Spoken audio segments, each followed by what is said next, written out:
Como que você vê, né, que a filosofia ela pode contribuir dentro do espaço de uma sala de aula e para o educando, para o aluno? Em que aspecto a filosofia, agora amarrando aí dentro da sala de aula, como você está trabalhando na educação, qual é a essência da filosofia? Eu diria o papel dela para com o aluno quando você dá aula. O que ela deve exercer ali para ser importante e relevante? É uma ótima questão. Eu acho que cada professor vai ter uma resposta diferente, né? Em primeiro plano, eu penso sempre em dar uma experiência para o aluno, em que ele entre na aula e aconteça algo, digamos assim. Porque hoje em dia a gente vai fazendo um monte de coisa e parece que nada nos afeta. Eu tento causar uma experiência. Algo automático, único, né? Algo único. Putz, eu tô na aula de filosofia, vai acontecer algo, eu vou pensar algo. Mas o que eu tento trabalhar muito nas minhas aulas são os porquês, digamos assim. A filosofia tem uma característica de perguntar o porquê das coisas, saber as causas, os motivos, as razões. E eu tento explorar isso nos alunos. Tentar que eles enxergam ou se perguntem por que eles pensam da forma que pensam. Sim. Esse, para mim, é a principal característica que eu tento trazer para eles. Tentar questionar o posicionamento deles frente ao mundo.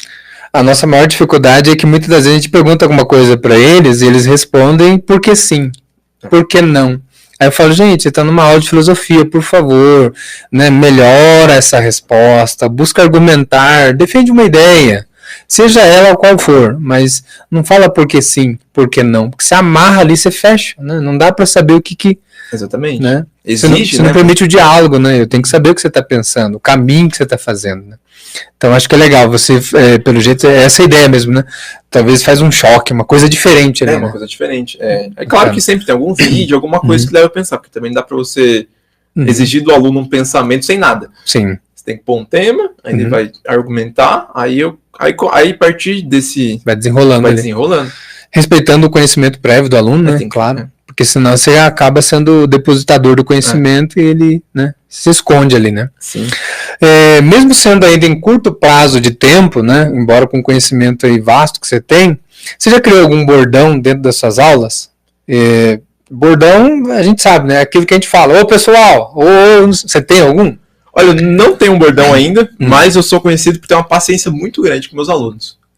Você é aquele que vai lá... Sou muito paciente, eu chego, recepciono eles, eles gostam de ficar conversando na porta, né? Porque troca de sala, converso com eles, olho no olho, pergunto se tá bem, eu vou lá, faço uma chamada, peço para eles abrirem um caderno 2, 3 vezes se for necessário, então sou conhecido por ter uma paciência muito grande com eles. Consegue interagir com eles pela insistência ali, pela paciência. Você pela educação. E é uma técnica, né, que você utiliza nas suas aulas.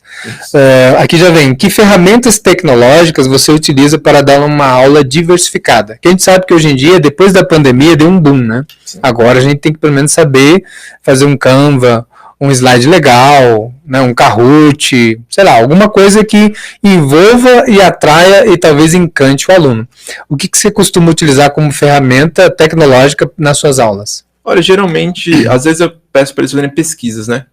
Então, eu às vezes uso tablet, dependendo do número de pessoas, dependendo eu vou na sala de informática, porque eu acho que um problema comum deles é que eles não sabem pesquisar. Os estudantes, eles abrem o Google, colocam exatamente o que você colocou na lousa, enunciado, e pegam a primeira resposta. Isso não é uma pesquisa, isso é um Ctrl-C, Ctrl-V, um copia e cola. Então eu vou lá, ensino eles a abrir 1, 2, 3 sites, mostro quais sites são confiáveis, ensino eles a ver quem escreveu, colocar no Google, dar uma pesquisa, né? O autor. Então quando eu coloco alguma ferramenta tecnológica assim, eu realmente gosto de ensinar eles a usar, porque eles não sabem. Porque, por exemplo, você saber usar um celular, geralmente eles sabem só mandar mensagem, coisa simples. Ficar nas redes só. Ficar nas redes. TikToker, né? Alguma pesquisa na internet, ele já tem um pouco mais de dificuldade. Então, quando eu uso alguma ferramenta tecnológica, eu viso educar eles, mostrar como funciona, assim por diante. Às vezes eu gosto de dar um data show, que eles gostam de apresentar trabalho, data show, eu gosto de utilizar também. Sempre utilizo vídeos na TV, porque eles gostam de assistir, os vídeos curtos. Os ganchos ali, né? Que prende mais, né? Porque o vídeo ele tem elaboração, tem cenas, é mais... como eu posso dizer... Eles são visuais, né? Eles gostam de ver. Chama atenção, né? Um vídeo. Som alto. Então eu busco usar várias ferramentas de acordo com aquilo que eu preciso no momento. Assim. Agora voltando aí, já fazendo... Aqui já é cutucar mesmo, que agora é Meet, não dá pra passar pano, né? Em que aspecto Nietzsche, já que ele é conhecido por suas críticas a vários sistemas, inclusive ao próprio racionalismo, ao iluminismo, aos valores morais e tal, então a pergunta aqui vai ser nesse termo. Em que aspectos Nietzsche criticava o cristianismo e a moral tradicional? E após sua crítica a esses valores, a gente sabe que na filosofia, quando a gente faz uma crítica, a gente tem que propor algo, né, em troca, né? Para não ser só a crítica pela crítica, né? Então, qual seria essa crítica ao cristianismo tradicional e o que Nietzsche propõe, né? Já que ele está nessa discussão, falando mais da produção intelectual e tudo mais, e ele está olhando ali a sociedade e o comportamento do indivíduo. A primeira pergunta, ele critica principalmente o fato do cristianismo ele pautar a vida por um pós-vida. Então, por exemplo, o cristão ele vai fazer as coisas aqui certo na terra porque ele quer ir para o paraíso, não porque necessariamente é o certo por excelência. Então, essa é a principal crítica dele. Você pautar uma vida aqui na terra por algo que você talvez não saiba se exista. Essa é a principal crítica dele. Seria aquela ideia do ser humano estar se anulando por algo que nem sequer ele tem certeza? É uma crença ali que ele critica ferozmente. Para ele isso é abominável.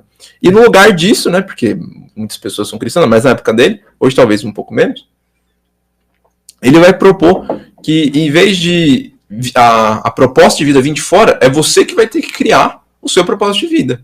Para mim, eu acho que essa é a graça dele, o que diferencia ele de outros filósofos. Uhum. Que geralmente os filósofos vêm com fórmulas prontas para você aplicar e ter uma vida feliz, digamos assim. Ele não. Ele vai jogar essa responsabilidade no ombro de cada um. Cada um deve pensar a sua própria vida, refletir sobre os valores, sobre o que gosta, sobre o que não gosta, e assim formar a sua vida, assim formar a sua ética, digamos assim. Você falando assim, me vem na mente o Sartre. Você está condenado a ser livre, ou seja, viver é escolher. E você vai ser o único autor e aquele que vai dar sentido para a sua existência, no ato do que você faz e escolhe. Exatamente. Então, Nietzsche joga um pouco nessa vertente aí, né? É muito difícil isso, né? Porque é você ali, não tem... Porque quando vem de fora e você segue uma doutrina, o sentido já tá dado. Uhum. Agora, quando você tem que construir algo, é muito difícil. Por isso que... Você é autor, né? Você é autor. Então, por isso que essa filosofia dele é impactante, né? Sim. Porque não é todo mundo que está preparado para arcar com o peso da existência, né? Então, às vezes, essas outras vertentes é meio que um consolo, um alento ou um campo seguro, né? Sim. Então, já conseguiu responder, né? Acho que foi bacana.